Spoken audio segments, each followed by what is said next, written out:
Good morning, Vere. Good morning, It's really good. Pastor Dennis. It's really good to have you here in the church with us, Thank you. and just so we can get oriented with the congregation here, Jeannie sits over there, and you may want to say something to her before we begin. Morning, Jenny. Good. It's your boyfriend speaking. And the other thing I want to point out to you, Vere, before we begin, is that the congregation knows that you gave $100 towards toys for the children, and we're sitting at the back here. Those blocks are what your money purchased, as well as this little easel here with the chalkboard, and that is very popular amongst the kids sitting there and drawing. And we also hear them jumping on the hopscotch when they're here on Sundays as well. And because it's nicely cushioned, it's not too loud. So those are the things that your money has gone towards, and we really want to take the opportunity this time to really thank you for what you've done for us. It's a pleasure. And if the kids get pleasure out of it, as far as I'm concerned, money well spent. That's good. Now, Vere, what I want you to do is you have something you've written that I'd like you to start off our service this morning, or actually the sermon part of it, which is going to be just you and I on an interview. But I'd like you, if you could at this time, just read what you've written down to begin. Thank you. Good morning, everyone. It's a beautiful day, mainly because we're all alive. Weather doesn't mean too much, we do. Some years ago I promised you I would not bother you again. 2 years later I broke that promise and was up at the pulpit again, because the lady that was supposed to make the presentation and the president of the Legion didn't exactly agree on anything, so she didn't show and you got me. Now here I am again, and it could be that after eternity calls I may reach back from wherever I am, so don't breathe a sigh of relief just yet. Blame this on Dennis entirely. He has no idea what to do on Remembrance Day, so suffs it off on someone with even less ideas. One thing, I don't have to face you every day, and he does. Remembrance Day is a solemn affair, and out of respect for the Canadians who died for our way of life, it should be. In one of the cemeteries in Normandy lies the body of that campaign's youngest warhead. His name was Private Gerard Dover. His age was 16 years. I have no idea who was the oldest person to die in that battle. It doesn't matter. You can understand that this was an effort where we stood together to give us who are living not the opportunity but the legal right to be here or anywhere else within the laws of the land that we want to be. We honor and remember our dead, but we also think of those who come back. From our own congregation, we have a list who should be thought of today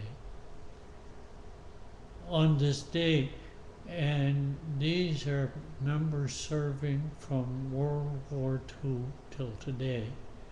Owen Cochrane Army, John Johnson Army, he's deceased. Dan Pitcher refused service entry because of importance to the food supply, he's deceased. Robert Taylor, Coast Guard. Doug Feltmate, Sea Cadet. Spud Spence, Navy. Obie Rafus, Army. Winnie Jodrey, Battle of Britain. Vere, Brydon, Air Force. Any I've missed, I don't apologize, but I include in this day of remembrance. Could we please have a moment of silence for the fallen and the living? Please stand. Lord God of hosts, be with us yet, lest we forget, lest we forget. And we have a moment.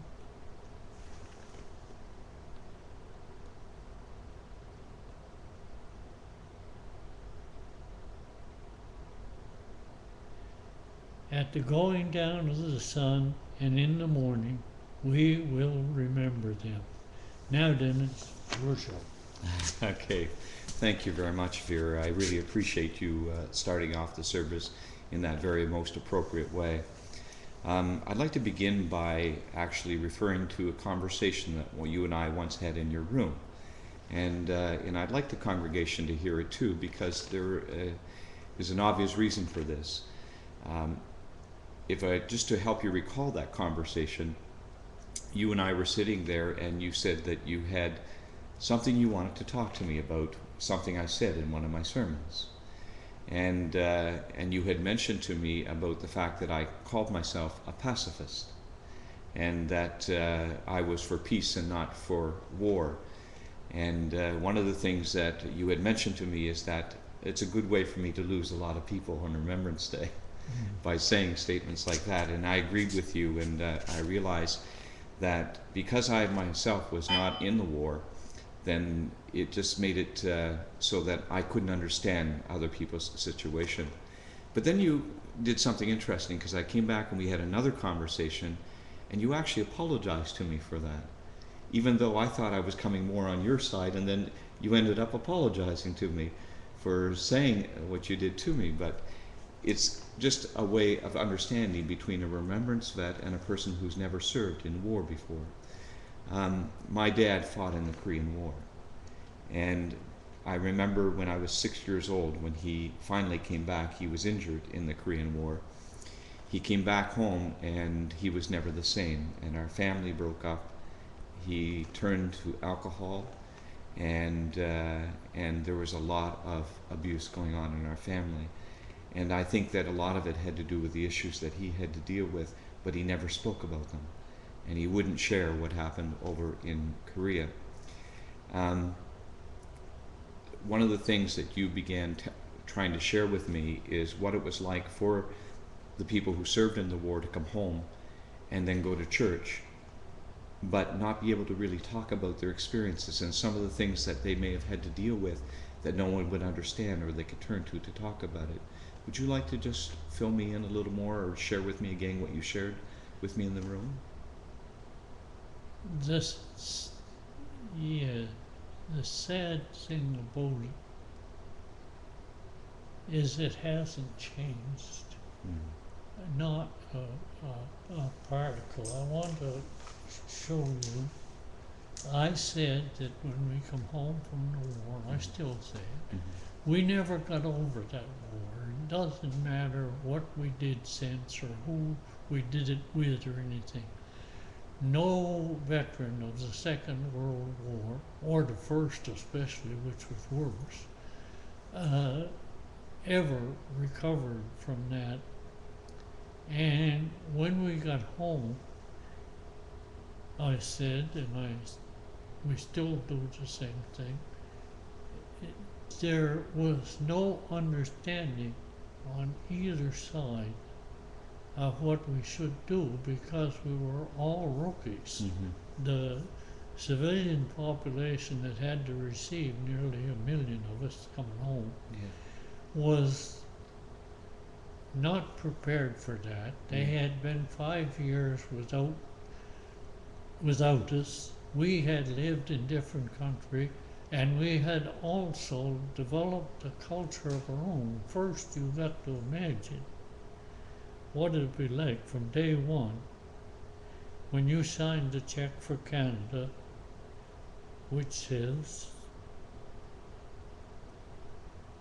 pay to Canada and Canadians everything that I have up to and including my life. That was our side of the deal. Sure.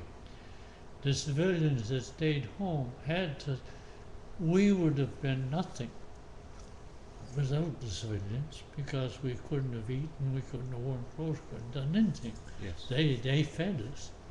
And the women and men that were left home, and boys, and whoever, like Dan, that was turned down because he was a fisherman and they needed to fish worse than they needed the warriors, so he wasn't allowed to enlist. But he was just as much a veteran as the rest of us. Yeah. And when we came home,